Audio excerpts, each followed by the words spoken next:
나는 하나님이 두고 보시게도 아까운 존재다. 다시 한번 확신하고 시작. 나는 하나님이 두고 보시기에도 아까운 존재다. 그렇게 믿으십니까? 아멘. 우리 앞뒤 옆사람 보시면서 인사합니다. 사랑합니다. 기도하겠습니다. 오늘 말씀 은혜 받으시기를 주의 이름으로 축원합니다. 축원합니다. 여러분은 이순신 장군의 고뇌를 아시고 계십니까? 임진왜란은 외군보다도 내부의 불신이 더욱더 큰 난리였다고 합니다. 개성에서 북으로 옮겨가는 임금의 가마를 향해서 돌이 날아들기도 하고, 또 평안도 숙천에서는 백성들 가운데 누군가가 고의로 벽에다가 대가가 강계로 가지 않고 의지로 간다라고 하는 글을 써서 임금의 어가의 방향을 일본군에게 일부러 알려줬다는 거예요. 심지어는 아전 알죠? 강가에서 근무하는 사람 아전인 국경인은 함경도에서 왕자 임해군과 수하군을 잡아서 일본군에게 넘겨주기도 했다는 거예요. 이러한 상황 속에서 연전연승을 하던 이순신 장군은 온 백성의 주목을 받았고, 이로 인해서 그 당시 왕이었던 선조의 심한 견제를 받게 되었다는 것이죠.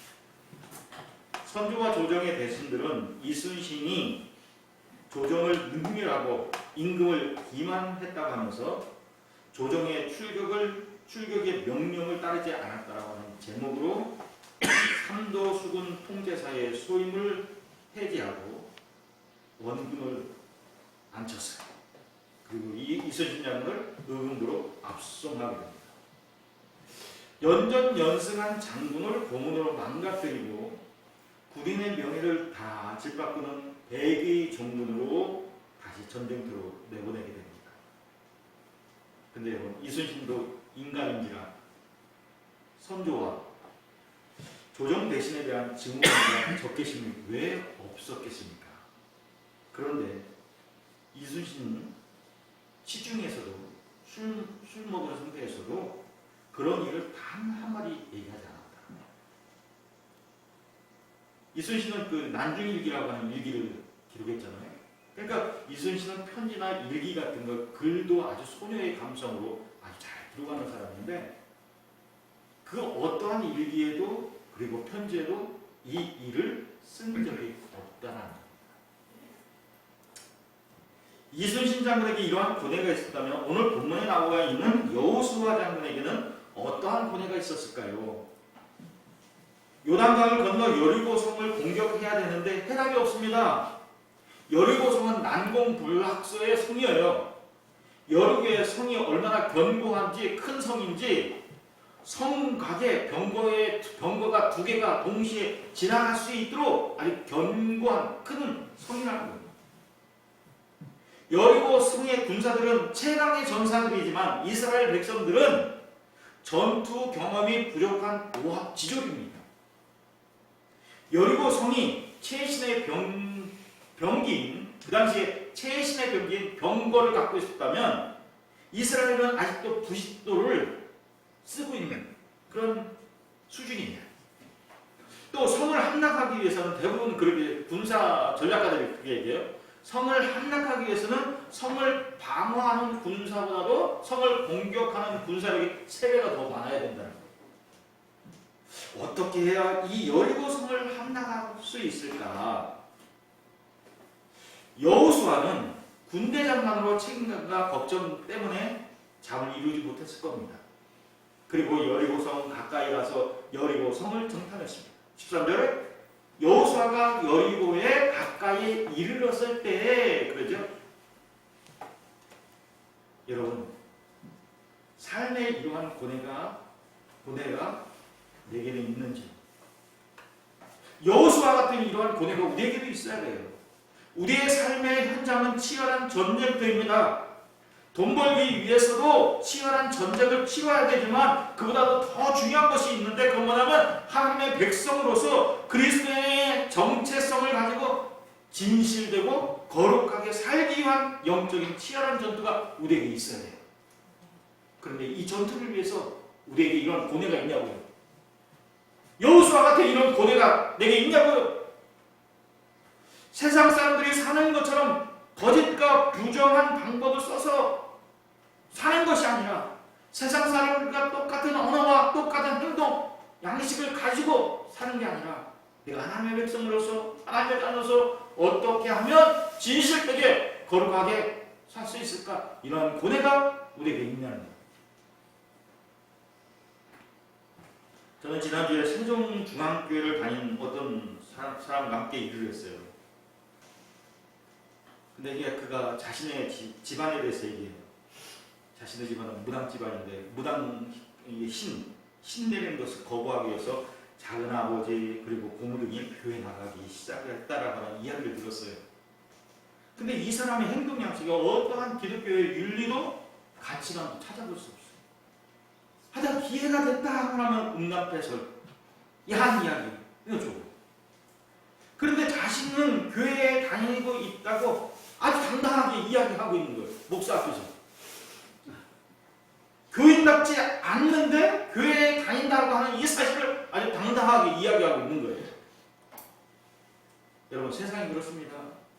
거짓과 부정이 난무하고 대표적인 이야기를 좋아합니다. 근데 우리도 그렇게 따라서 살아야 되겠냐고요. 그들의 모양처럼 세상 사람들의 가치관을 갖고 살아야 되겠냐. 그 속에서 나는 어떻게 그리스도인의 정체성을 가지고 거룩한 삶을 살 것인가. 그리스도인으로서 이러한 고뇌 없이 산다면 우리는 하나님의 사람이 아닙니다. 아니, 하나님이 우리와 함께 할 수 없습니다. 설교를 위해서 책을 읽다 보니까 이런 내용이 있었어요. 좋은 내용인데, 좋은 질문이 없으면 좋은 대답이 없듯이 공회하는 치열한 영혼의 몸부림이 없으면 작은 돌파구를 찾을 수 없다. 대단한 내용이죠. 별로 감동이 안 돼요. 다시 한번 보세요. 좋은 질문이 없으면 좋은 대답이 없듯이 공회하는 치열한 영혼의 몸부림이 없으면 작은 돌파구를 찾을 수 없다. 내가 고뇌해야 돼. 내가 하나님의 말씀을 지키기 위해서 하나님의 백성으로서 내가 어떻게 살아야 될까? 고뇌하는 삶이 있어요. 하나님은 매사에 땀을 흘리며 준비하는 사람을 찾으십니다. 여러분, 치열한 삶의 현장에서 승리하기 위해서 영적인 깊은 고뇌가 있는 삶을 사시기를 주의 이름으로 축원합니다. 여호수아가 여리고성 가까이에 이르러 눈을 들어 고뇌하고 있을 때 그때 누가 오셨어요? 하나님이 찾아오셨어요.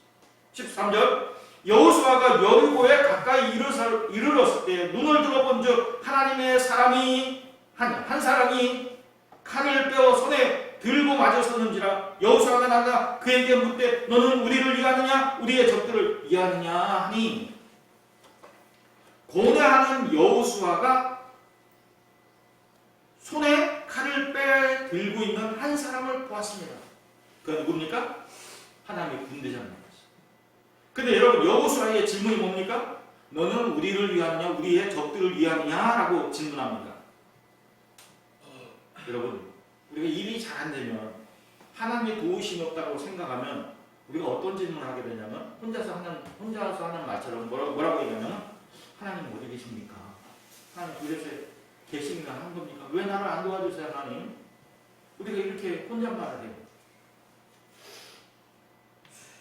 얼마나 답답하면 그렇게 얘기할까 이해도 되지만, 그런데 이 질문이 잘못된 생각에서 비롯됐다는 걸 우리가 아셔야 돼요. 이 질문을 하기 전에 우리가 가져야 될 생각은 뭐냐면, 하나님 내 편이십니까? 이게 아니라 내가 하나님 편에 서 있느냐, 이걸 먼저 질문하죠. 하나님 왜 나를 안 도와주세요? 하나님 내 편이십니까? 그렇게 질문하기 전에 우리가 먼저 생각해야 될 것은 내가 진정 하나님 편에 서 있느냐, 이걸 묻으셔야 된다는 거예요. 나는 하나님의 뜻을 구하고 하나님의 뜻에 순종하며 말씀대로 살고 있는가, 이 생각이 먼저 앞서야 한다는 것입니다. 그리고 하나님의 때가 올 때까지 기다릴 수 있어야 된다는 거예요. 자, 14절 봅시다. 그가 이르되 아니라 나는 여호와의 군대의 장관으로 지금 왔느니라 하는지라. 여러분, 여호수아가 책임과 걱정 속에서 깊은 고뇌 가운데 있을 때 하나님은 여호수아를 찾아왔어요. 여러분, 우리가 영적으로 깊은 고뇌한 가운데 있을 때 누가 찾아오십니까? 도우시면 하나님이 찾아오십니다. 만일 여호수아가 성급하게 할례를 행하지 않고 여리고 성을 공격했다면 여호수아는 패했을 겁니다. 그렇죠? 그러나 하나님의 말씀에 순종해서 할례를 행하고도 7일간 회복기가 있었음에도 불구하고 여호수아의 군대는 이스라엘 백성에게는 아무 일이 없었어요. 왜요? 하나님이 이스라엘을 지키시고 보호해 주셨기 때문에. 그러니까 여러분, 하나님의 명령이 내게 어처구니 없는 명령이라 할지라도 우리는 그 말씀 앞에 그대로 온전히 순종하고 믿음을 갖고 따라야 된다는 거예요. 그때 하나님이 우리를 안전하게 지켜주신다는 거예요. 하나님의 손길이 그때 임하신다는 것이. 여러분, 이 사실을 믿으시기를 주의 이름으로 축원합니다. 자, 여러분, 성도는 말씀을 따라가야 한다고 말씀드렸죠? 2000규빗의 여유를 두고 따라가야 된다고 말씀드렸어요. 그러니까 여러분, 여호수아를 하면서 이걸 잊지 마세요. 우리는 하나님의 언약, 하나님의 말씀, 법궤를 2000규빗 여유를 두고 따라가야 돼요. 근데 여러분, 따라가는 것도 중요해요. 근데 그보다 먼저 알아야 될 건 뭐냐? 말씀을 알아야 되죠. 말씀을.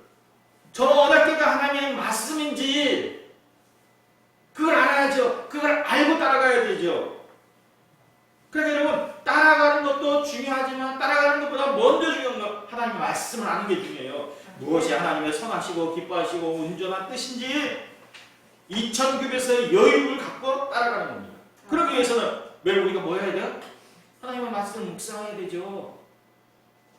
내가 체크 안 해도, 목사님이 체크 안 해도 여러분 매일같이 좀 경건의 시간을 해서 교회 카페에도 좀 올리고, 내가 오늘 이 말씀에 은혜 받았다, 내가 오늘 이 말씀대로 했더니 저 하나님께서 내게 은혜 주셨더라, 좀 올리고, 다른 것도 그냥 올리지만 이거 좀 올렸으면 좋겠어. 매일 말씀을 묵상을 통해서 하나님의 뜻을 구하는 겁니다. 말씀을 안 보고 말씀대로 따라간다, 이거는 말이 안 되는 말이에요. 말씀을 봐야 말씀을 따라가는 거죠. 가나안 정복은 여호수아의 일이 아니라 하나님의 일입니다. 그래서 여러분, 전쟁은 누구에게 속했다는 거예요? 하나님께 속했어요. 하나님이 행하시는 일이에요. 내가 앞서지 않고 말씀을 따라가면 싸움은 누가 하시냐? 하나님이 하시는 거예요. 여호와의 군대 장관으로 지금 왔다. 이 얘기는 이 싸움은 내 싸움이라는 거예요.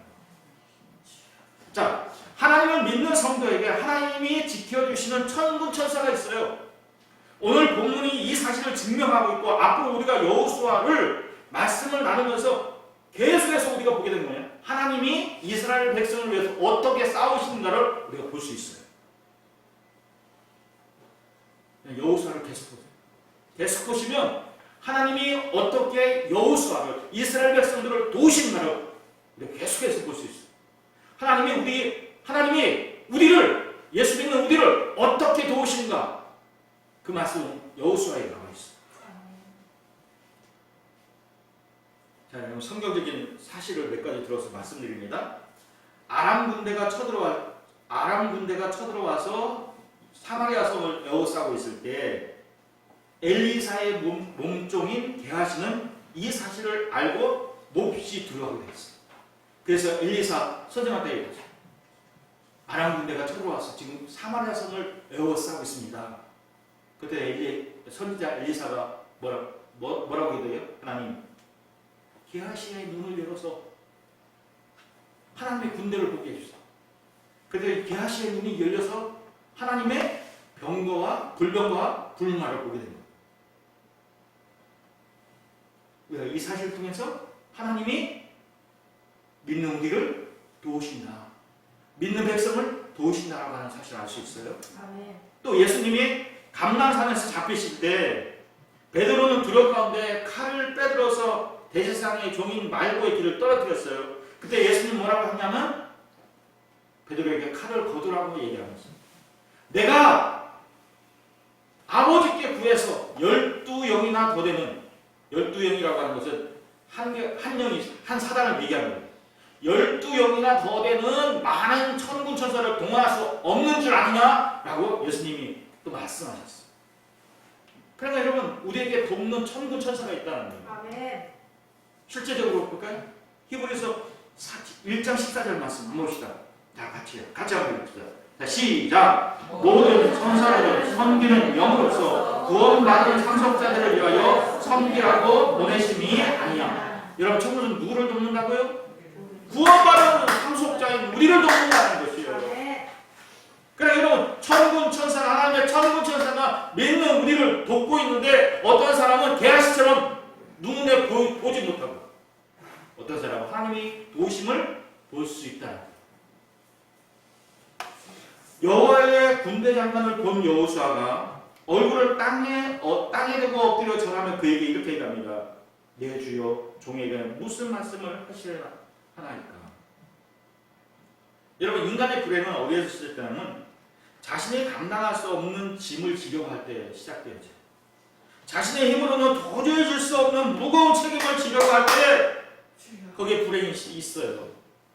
여호수아도 그랬어요. 막중한 책임감과 걱정으로 많은 스트레스를 받았는데, 그런데 지금은 땅에 엎드려 자신의 지휘권을 하나님께 이행해 드리고 있어요. 그 책임을 넘겨드림으로 인해서, 하나님께 넘겨드림으로 인해서 여호수아는 지금 홀가분하게 자유롭게 되었어요. 내가 감당할 수 없는 일을 어떻게 하나님께 넘겨드릴 수 있습니까? 기도함으로, 주님의 주권을 인정함으로 주님 앞에 맡길 수 있어요. 김선희 시장님, 다계명하고 다행이가 해결할 수 없는 문제 누구한테 갖고 와요? 엄마 아빠한테. 네, 그러면 그 문제가 누구 문제가 돼요? 엄마 아빠 문제예요. 우리도 마찬가지로 우리도 내가 해결할 수 없는 문제를 하나님께 가져가서 우리가 아버지 뜻을 하나님께 갖고 와서 그걸 하나님께 말씀드리는 거예요. 그럼 그 문제가 누구 문제가 돼요? 하나님 문제가 되는 거예요. 내 문제가 아니라 하나님 문제가 되는 거예요. 내 마음의 상태를 하소연하듯이 하나님께 갖고 나와서 내 문제를 갖고 나와서 하나님께 기도하면, 그리고 하나님의 주권과 통치권을 인정한다면 그때는 하나님께서 역사하시는 거예요. 하나님이 일하시는 거예요. 여러분, 하나님이 내 아버지이신 것을 여러분 믿으십니까? 아멘. 내가 해결할 수 없는 문제를 해결해 주시는 분이신 것을 여러분 믿으십니까? 아멘. 누구한테만? 내 아버지 되시는 분. 하나님이 내 아버지 되시는 분한테. 마지막으로 15절 있습니다. 여호와의 군대 장관이 여호수아에게 이르되 내 발에서 신을 벗으라. 내가 선 곳은 거룩하니라 하니 여호수아가 그대로 행하니라. 여러분, 여기 신을 벗는다라고 하는 의미는 뭐예요? 종의 신분이 된다는 거예요. 종의 신분. 종은 어떻게 해야 돼요? 주인의 명령에 그대로 순종해야 돼요. 그럼 하나님께서 여호수아를 불러서 내가 선 곳은 거룩한 땅에 너 신발을 벗어. 신발 벗는다면 주님이 말씀하시면 나는 그대로 따라가겠습니다. 주님이 뭐라고 말씀하시는지 나는 그대로 행하겠습니다. 이러한 의미예요. 이러한 의미. 종의 신분으로서 주님의 말씀을 따르겠습니다. 그러니까 여러분, 우리가 하나님의 자녀이지만 종은 아니고 자녀이지만, 근데 하나님의 말씀에 어떻게 따라야 돼? 종의 신분을 가진 사람처럼 따라가요. 우리는 하나님의 자녀입니다. 그러나 하나님 말씀 앞에 순종할 때는 종의 모습으로 따라가야 돼요. 앞서 말씀드린 것처럼 2000규빗의 여유를 갖고 말씀을 잘 바라보며 따라가는 겁니다. 경건의 시간을 통해서 날마다 말씀을 묵상하고 따라가는 거예요. 하나님이 여호수아에게 내가 선 곳은 거룩한 땅이라고 말씀하십니다. 근데 여러분, 여호수아가 지금 어디에 서 있어요? 가나안 땅에 서 있어요. 가나안 땅은 우상과 음란이 가득한 제약의 땅입니다. 근데 하나님은 그 땅을 뭐라고 하냐면 거룩한 땅이다 라고 얘기해요. 왜 거룩할까요? 그곳에 여호수아가 선 땅에 하나님이 함께 계시다. 여러분, 우리가 어디에 들어가 서 있든지 그곳에 하나님이 나와 함께 하시면 그곳은 거룩한 곳이에요. 왜? 하나님이 거룩한 하나님이 나와 함께 하시기 때문에. 그러다가 음란한 데 들어가라는 얘기가 아니에요. 강남 카페 가라는 얘기가 아니에요. 그래요? 내가 어디에 서 있든지 하나님이 나와 함께 하시면 그곳이 거룩한 곳이다. 두 번째, 하나님은 왜 그곳이 거룩하다고 말씀하셨을까요? 하나님이 여호수아가 선 곳을 거룩한 땅이라고 말씀하신 두 번째 이유는 뭐냐면 앞으로 가나안 땅은 여호수아에 의해서 이스라엘 백성에 의해서 거룩한 땅으로 고쳐져야 된답니다. 여호수아의 군대로 치열한 전쟁의 땅이 되겠지만 비밀인데 나는 그런 가정이 있겠지만 그 땅이 고쳐지고 회복되어져서 하나님이 거하시는 거룩한 땅이 될 것이라고 말씀하시는 거예요. 그래서 우리가 지난주에 말씀한 것처럼 하나님이 진군 명령을 내리지 않고 먼저 이스라엘 백성들에게 할례를 행하라. 너희들 유월절 의식을 행하라라고 말씀하신 거예요. 왜? 이스라엘 백성들에게 내가 하나님의 백성인가? 그 정체성을 먼저 가지라는 거예요. 세상 속에서 가나안으로 들어가서 죄의 유혹에 빠지지 않고 죄로 물들지 않기 위해서 먼저 우리가 가져야 할 건 내가 누구인가? 나는 하나님의 백성이 맞는가? 그 분명한 독신, 그 확신이 있어야 되죠. 그래서 하나님께서 여호수아에게 너 먼저 증거하라고 얘기하지 않고 먼저 할례를 행하고 유월절을 가져라라고 말씀하셨어요. 가나안 정복은 그래서 여러분 땅을 차지하고 부해지려고 하는 싸움이 아니라 그 땅에 있는 죄를 몰아내고 하나님의 주권, 통치를 바로 세우려고 하는 전쟁입니다. 근데 여러분 우리의 싸움도 마찬가지예요. 우리의 싸움은 혈과 육에 대한 싸움이 아니라 내 안에 있는 죄와의 싸움이고 세상에서는 죄가 우리를 유혹해도 죄에 회복되지 않고 우리의 영혼을 지키며 거룩한 삶을 사는 것, 이 우리의 싸움입니다. 그래서 우리의 싸움은 악한 영들과의 싸움이라는 거예요. 이 싸움을 주님께 맡기고 주님만 의지하시기를 주의 이름으로 축원합니다. 그러면 여러분 풍성한 하나님의 은혜가 우리에게 주어질 것을 말씀하셨어요. 뭐라고 말씀하셨어요? 내가 짓지 않는 집을 줄 것 얻고 내가 심지 않은 가시를 얻겠고 내가 파지 않는 샘을 내가 얻으리라고 말씀하셨어요. 오늘 이 하나님의 축복의 은혜가 저와 여러분에게 있기를 주의 이름으로 축원합니다. 축원합니다. 우리 주신 말씀 생각하면서 같이 한번 기도합니다. 주님, 내가 치열한 삶의 현장에서 내가 영적인 고뇌를 하는 그런 삶을 살게 하시고 내가 어떻게 하면 더 거룩하게 하나님의 뜻을 이루어가면서 살 수 있는지 주님, 내게 은혜 주십시오. 그리고 내가 말씀을 따라가겠습니다. 말씀을 따라 사는 삶이 있도록 주의 축복하여 주십시오. 주님이 신을 벗으라고 하면 내가 신을 벗고 종의 모습으로 말씀에 순종하며 따라가겠습니다. 그럼 기도를 그냥 한번 드렸으면 좋겠습니다. 우리 한 2, 3분 동안 같이 한번 기도하겠습니다. 기도합니다.